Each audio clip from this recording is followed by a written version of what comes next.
గక్కన సిద్ధులకైనా గంతయు బొంతయే కాని చిక్కి పరుసము గలిగి సెలవు లేదు. గక్కన సిద్ధులకైనా గంతయు బొంతయే కాని చిక్కి పరుసము గలిగి సెలవు లేదు.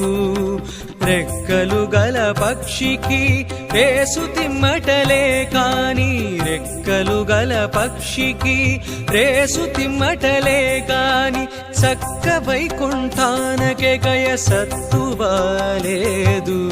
రెక్కలు గల పక్షికి రేసు తిమ్మటలే కాని చక్క వైకుంఠానకే గయ సత్తువాలేదు. చక్క వైకుంఠానకే గయ సత్తువాలేదు.